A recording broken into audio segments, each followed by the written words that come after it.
बहुत ही पुरानी कहानी है, एक छोटे से गांव की, जहां एक मित्र भावपूर्ण राजा रहता था। राजा का नाम विक्रम था, जो लोगों के बीच में सद्गुण हीरो थे। एक दिन राजा को एक विशेष दरबार में एक विशेष राजा ने एक अजीब सा बटन गिफ्ट किया। राजा ने उस बटन को दबाया और तभी एक जादुई दरवाजा खुला, जो उसे किसी भी जगह ले जा सकता था। राजा को यह जादुई दरवाजा अच्छा लगा, लेकिन एक दिन उसने देखा कि गांव के बाहर एक अजीब सी आवाज आ रही है। राजा ने जादुई दरवाजा खोला और वह एक दुनिया में पहुंच गए, जहां एक राजा शासन कर रहा था। राजा बहुत बुरा था और उसने राजा विक्रम को बंदी बना लिया।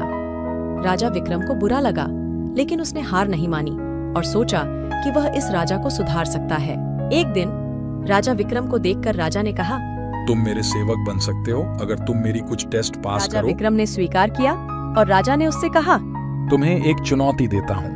तुम्हें मेरे लिए सबसे कीमती चीज लानी है जो दुनिया में कहीं भी नहीं मिलती।